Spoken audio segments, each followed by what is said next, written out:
Una gallina a la que le cortaron la cabeza todavía corretea un rato por el patio y agita las alas.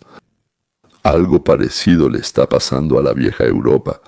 Vamos a enviar tropas a la línea de separación entre Rusia y Ucrania, pero no hay tropas. Vamos a pagar por las armas que Estados Unidos va a fabricar para Ucrania y suministrar. Y nosotros vamos a comprar y darle dinero a Ucrania. No, vamos a presentarnos como un frente unido, pero no hay unidad. Les ayudaremos a levantarse si se unen a la Unión Europea y firman un acuerdo de que los nuevos miembros no compiten con Francia ni con Alemania. Y tendrán que hacerlo. Prácticamente desmantelar y vender sus fábricas y quemar su flota pesquera, si es que la tienen. Les daremos limosnas. No permitiremos que entren productos extranjeros para que solo puedan comprar nuestros productos. No dejaremos que las empresas no rentables cierren ni despidan. Las subsidiamos. Francia está en un tifón político. La Asamblea Nacional, que es el Parlamento francés, sí, votaron para destituir al primer ministro y al gobierno, principalmente por el despilfarro de fondos en impuestos innecesarios. Entonces, los contribuyentes, por ejemplo, no quieren dar dinero para la emigración de cientos de miles de millones que ya están llegando de otros países, de África, del Medio Oriente y cosas así. Iniciativas absurdas sobre viajes mundiales y el calentamiento global que, según dicen, el ser humano puede detener. El programa que facilita la transición para quienes desean cambiar de género. O sea, el dinero se gasta como si marineros completamente borrachos acabaran de bajar a tierra. En Inglaterra, la gente salió a huelgas por la llegada de migrantes al país y la pérdida de empleos para los ciudadanos. Continuación. Las consecuencias positivas son los arrestos de inmigrantes ilegales que apoyaban a Hamas y otras organizaciones terroristas. Y también la decisión de alojar a los recién llegados en bases militares en lugar de en los centros de las ciudades. En Italia, Grecia, España, incluso en Serbia. Ellos están pasando por la misma crisis por las mismas razones.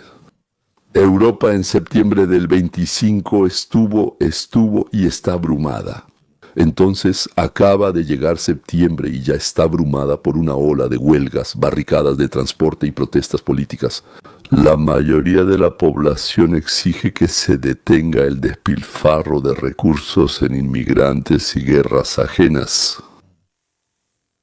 Quizás el pueblo reaccione porque ahora Europa debe financiar el armamento de Estados Unidos para Ucrania. Sin prestar atención a las demandas de los votantes, el primer ministro de Inglaterra, Keir Starmer, vino y declaró que seguirá haciendo exactamente lo mismo. Recibió a Abbas, que es el líder de la Autoridad Palestina. Continuación.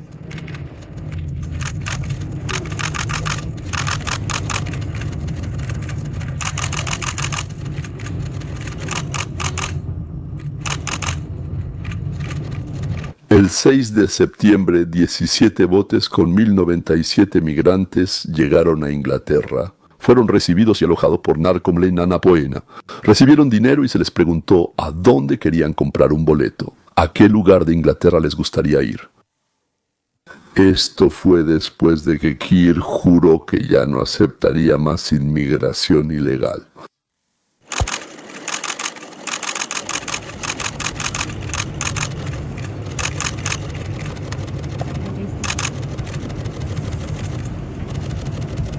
Fueron a beber y a comer algo. Y aquí está su propio ministro de Defensa británico. Israel tiene derecho a defenderse y a eliminar a los terroristas, pero no tiene derecho a disparar sin motivo. Entonces, ¿cómo se supone que deben eliminarlos? Pero él no dijo cómo. Son judíos que inventen algo, como envenenarse a sí mismos o que todos se ahoguen en el mar, y así ya no habrá más conflicto. Es un reconocimiento de que vemos el derecho de Israel a defenderse, pero una nueva ofensiva militar en Gaza simplemente está mal.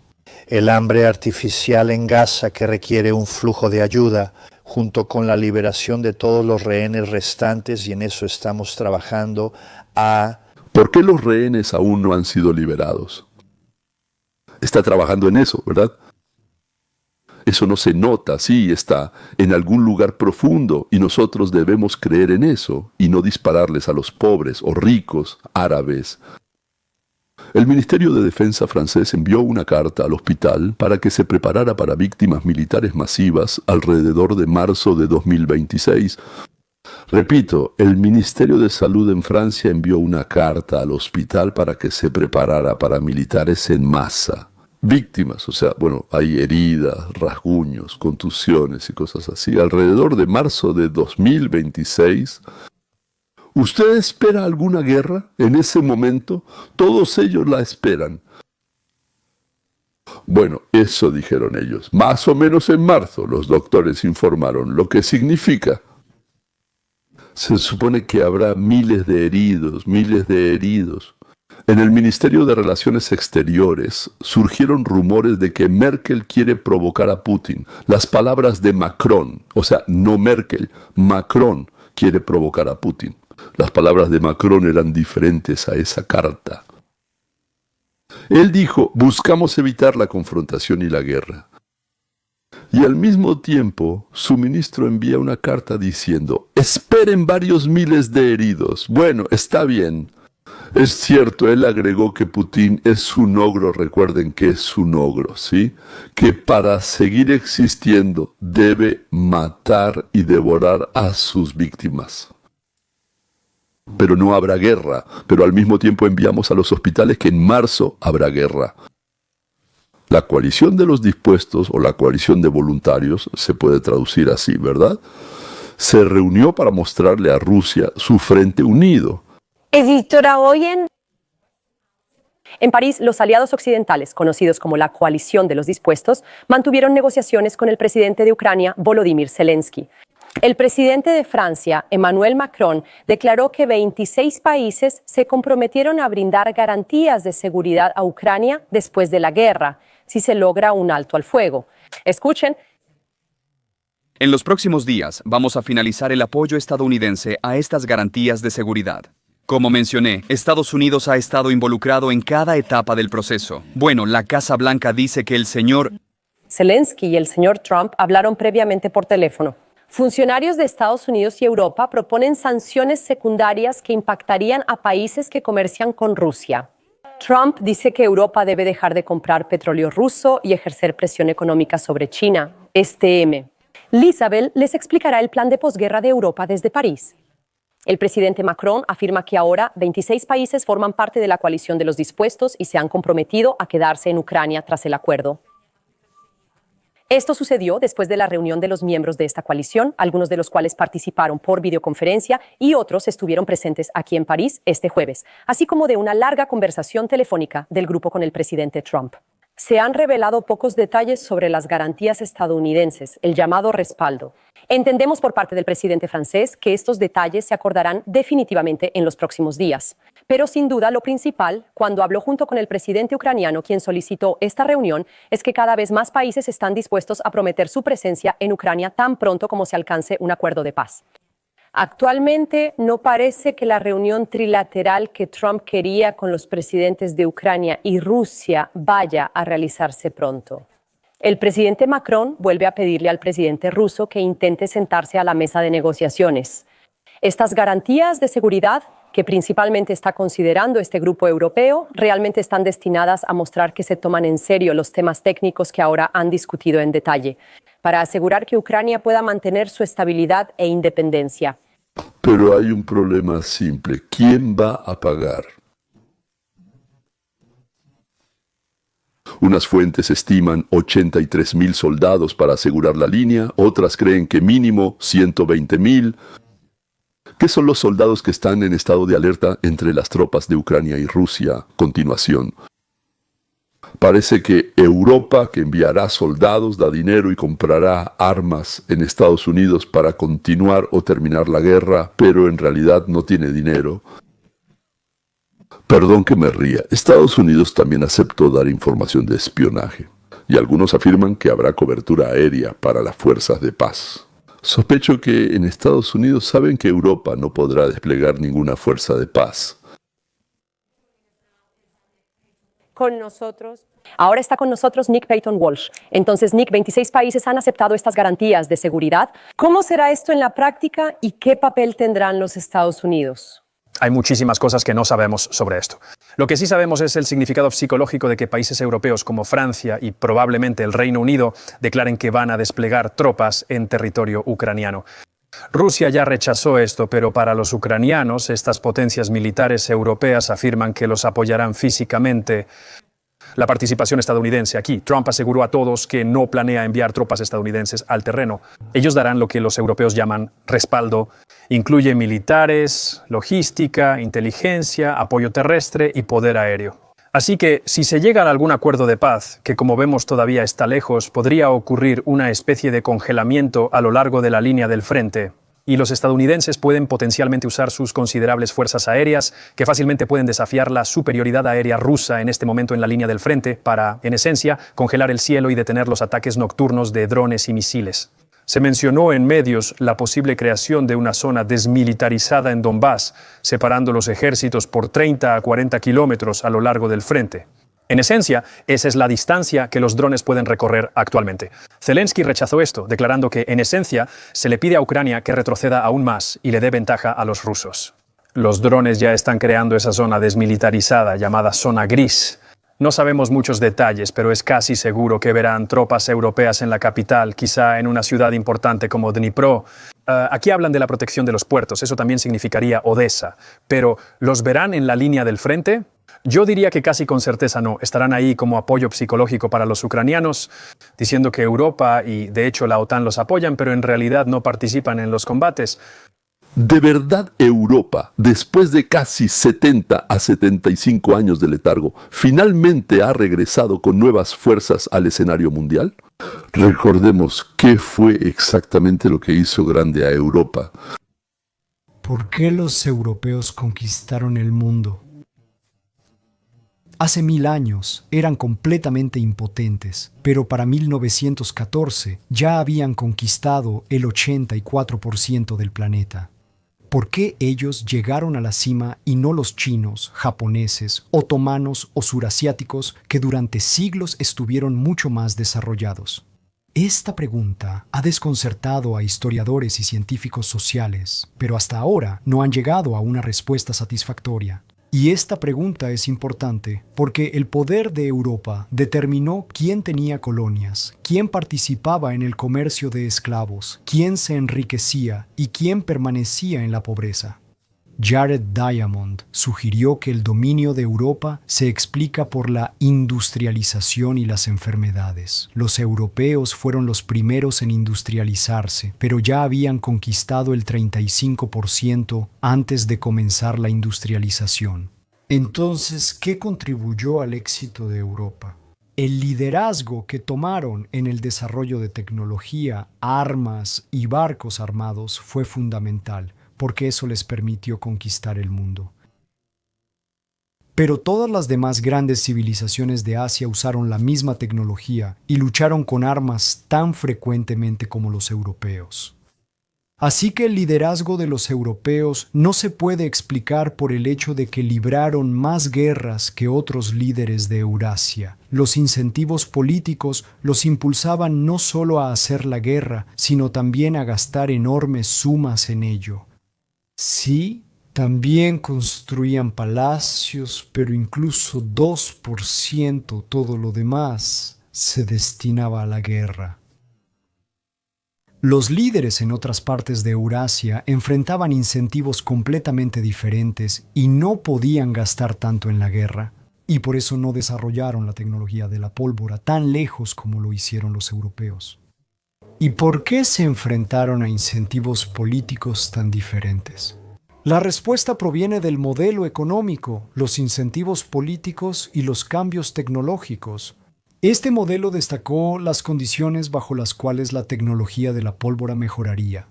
Y esas condiciones existieron en Europa occidental todo el tiempo, desde el mismo momento en que apareció el arma de fuego. No fue así en otras partes de Europa Occidental, y por eso los europeos occidentales avanzaron la tecnología de la pólvora más que cualquier otro. En Asia Oriental, por ejemplo, China a menudo era la fuerza dominante, y por eso sus rivales no se atrevían a desafiarla ni a obligarla a gastar mucho en la guerra. Y por eso los chinos al final no avanzaron la tecnología de la pólvora tanto como los europeos. ¿Por qué los incentivos políticos en Europa eran diferentes? La respuesta está en su historia política. Después de la caída del Imperio Romano, Europa experimentó una especie de anarquía, como la que hoy existe en lugares como Afganistán o Somalia, una anarquía que duró siglos. Esa anarquía no permitió que surgiera una potencia dominante como China en Europa. También provocó la división de Europa en fuerzas hostiles que luchaban entre sí y gastaban mucho en la guerra.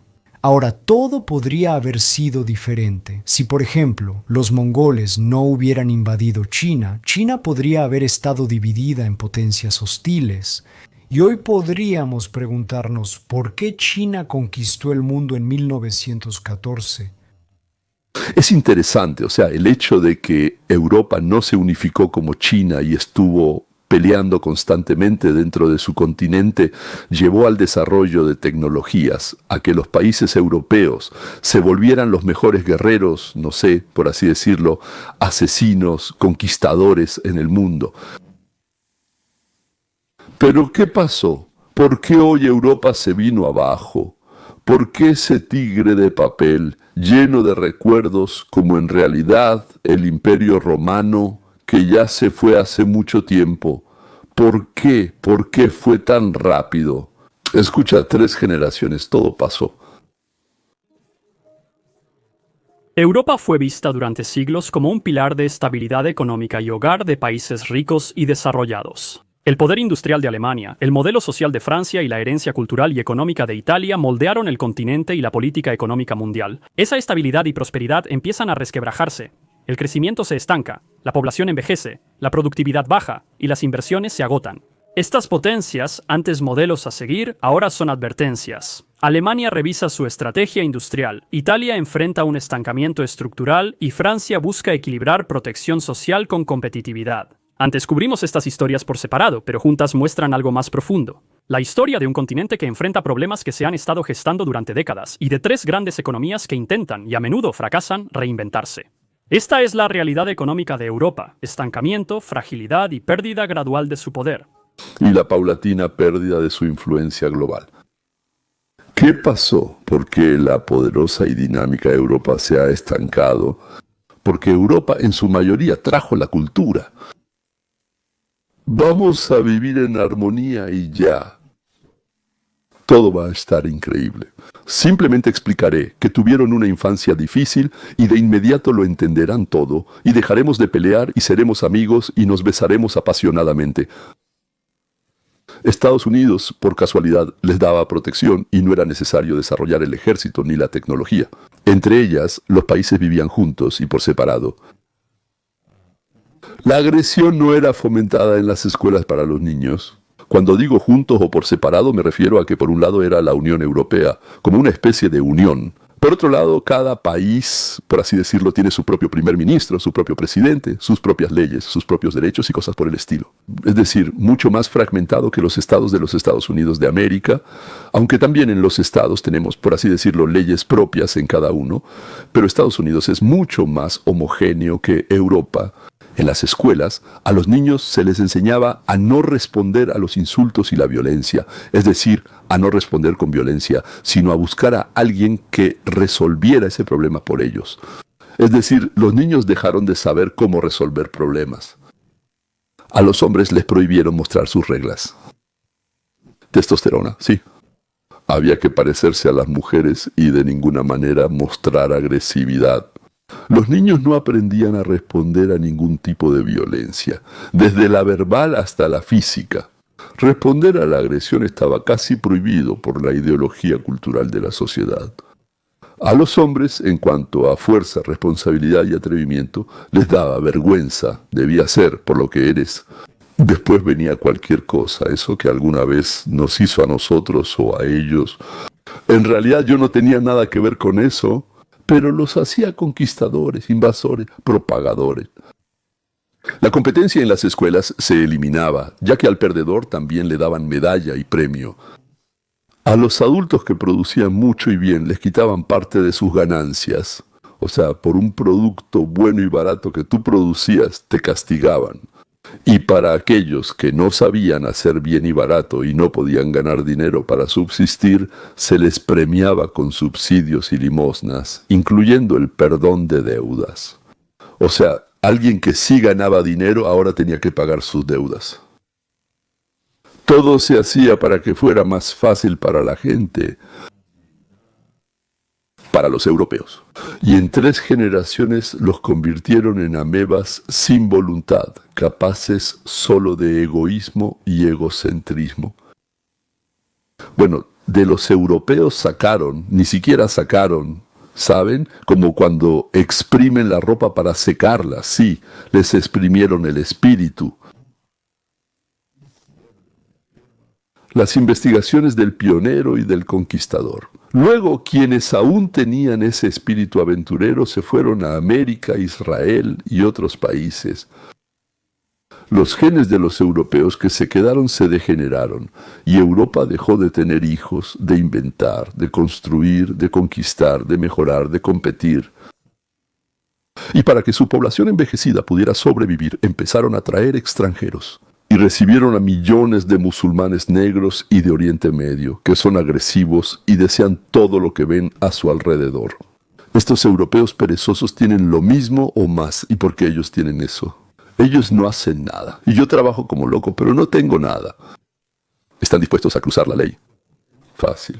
Para lograr, digamos, una meta, están llenos de energía y la rabia la da la ciudad. Parece que eso que da la ciudad, la mayoría de los habitantes de Europa ya lo perdió. Nos queda claro a nosotros lo que está pasando. Está ocurriendo el ocaso de la civilización europea, de la raza, del hombre blanco, de la cultura judeocristiana. Solo queda América. Quizá tengamos oportunidad con Trump. Israel, que no puede ni luchar porque siempre está en guerra. Van a trazar una línea desde el río hasta el mar y no quedará ni un solo judío. Quieras o no, hay que cultivar la testosterona. Veo una división de la Unión Europea, a menos que antes la conquiste Rusia desde dentro, o los musulmanes también desde dentro. Y enviarán a los daneses a someter a los italianos y a los alemanes a someter a los checos. Pero hay países que pueden resistir.